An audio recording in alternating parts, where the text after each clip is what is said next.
Ciao a tutti!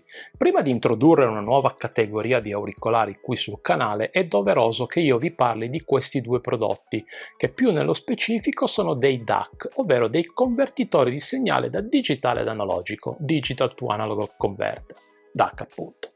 Come la stragrande maggioranza di prodotti simili in commercio, anche questi non fanno solo il mestiere di convertitori di segnali, ma implementano al loro interno anche dell'elettronica per l'amplificazione del segnale stesso, oltre a fornire un ingresso cuffie da 3,5 di cui i nostri smartphone, tranne alcune eccezioni, sono ormai sprovvisti. Vi ricordate i vecchi stereo anni 90 che avevano un apparecchio, l'amplificatore appunto, dedicato a quella funzione? Ecco, questi lo hanno al loro interno, magari non con quelle potenze in uscita, ma quello che basta per la gestione di auricolari e cuffie cablate. Oggi vediamo infatti due prodotti e più precisamente il Fio K11 e l'Ifi Go Link, che hanno un costo abbordabile, sono estremamente portabili, hanno prestazioni di tutto rispetto e soprattutto hanno un costo abbordabile. Ora vediamo che cosa c'è in confezione prima di parlare delle caratteristiche tecniche. Iniziamo dal Fio K11 che, oltre al DAC ovviamente, include la guida rapida e le informazioni circa la garanzia. Questo DAC è prodotto in collaborazione con Jade Audio ed è disponibile in due diverse varianti di colore, quella nera e quella bianca, e con due connettori differenti, Lightning e USB-C, quindi dovrete scegliere la versione più adatta per il vostro smartphone.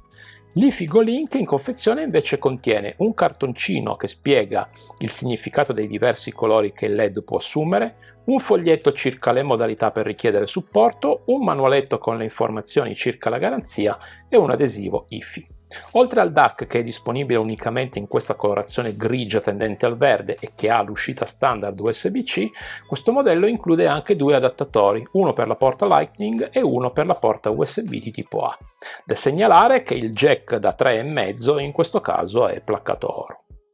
Entrambi i prodotti sono certificati iRes Audio e entrambi hanno un LED che assume diverse colorazioni in base al tipo di file, passatemi il termine, che stiamo ascoltando e il relativo bitrate.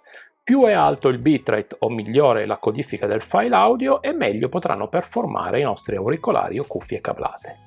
Stiamo ovviamente parlando di file ad alto bitrate oppure di applicazioni per lo streaming musicali quali Tidal o Qobuz, che hanno nel loro catalogo principalmente brani e album adatti a questo tipo di prodotti e in generale ad un ascolto più definito.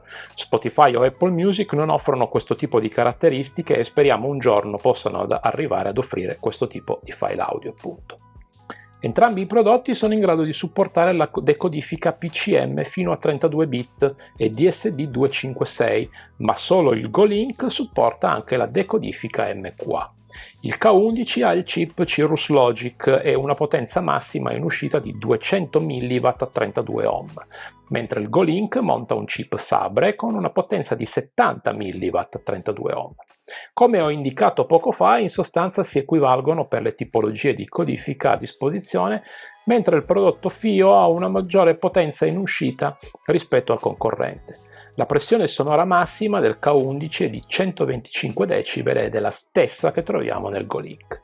L'elettronica è racchiusa in un case in lega di magnesio per entrambi i prodotti, ma quello del Go Link si mantiene più fresco, diciamo così, mentre quello del K11 tende a scaldare di più.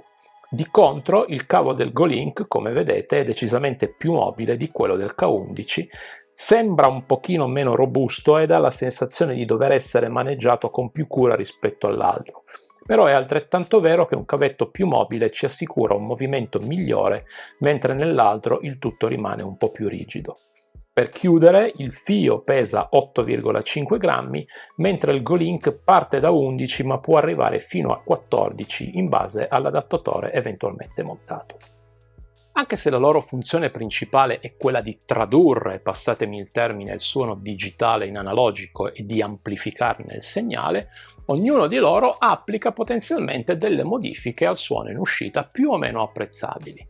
Il Fio K11 tende ad avere un suono più neutro e dettagliato ed è particolarmente apprezzato per la sua chiarezza e precisione, rendendolo così ideale per chi cerca un'esperienza audio quanto più possibile fedele e bilanciata. Anche i bassi sono ben definiti ma non eccessivamente pompati, il che può essere preferibile per chi ascolta generi musicali che richiedono una buona accuratezza nella riproduzione delle frequenze basse. Il Go-Link di Ifi invece offre un suono più caldo e questo lo rende più piacevole e coinvolgente, un suono più ricco di sonorità. I bassi in questo caso sono più pronunciati e presenti rispetto al K11 e questo può essere un vantaggio per chi predilige generi musicali che beneficiano di una maggiore presenza delle frequenze basse. Veniamo quindi alle conclusioni mentre vi mostro un riepilogo delle caratteristiche di entrambi i prodotti. Se volete ascoltare la vostra musica preferita con una qualità inarrivabile dalle migliori cuffie Bluetooth, dovete necessariamente passare a qualcosa di cablato. Per farlo è però necessario dotarsi di un DAC più amplificatore per fare in modo che la vostra esperienza di ascolto sia ancora più appagante. In questo breve confronto vi ho presentato due prodotti per smartphone, ma che possono essere utilizzati senza problemi anche su Mac o PC e che hanno un costo abbordabile. Il Go-Link di Ifi è disponibile a 59 euro, mentre il K11 di Fio lo potete trovare a circa 32. Questa differenza di prezzo si giustifica con il fatto che il primo ha il connettore placcato oro e una dotazione di accessori che lo rende più versatile.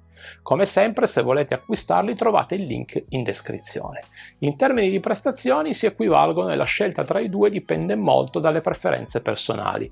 Se si preferisce un suono più neutro e dettagliato, il Fio K11 potrebbe essere la scelta migliore, mentre se si preferisce un suono più caldo e avvolgente con bassi più pronunciati, il Go-Link di Ifi potrebbe essere più adatto alle vostre esigenze. Bene. Anche per questa settimana è tutto, spero di avervi dato qualche spunto di riflessione e avervi fatto conoscere due prodotti niente male, a costo tutto sommato contenuto, ma che arricchiscono e di tanto la nostra esperienza di ascolto. Appuntamento quindi alla prossima settimana dove vedremo finalmente un prodotto cablato di Rose Technics e dove tutto quello che vi ho raccontato oggi acquisirà maggiore senso. Alla prossima!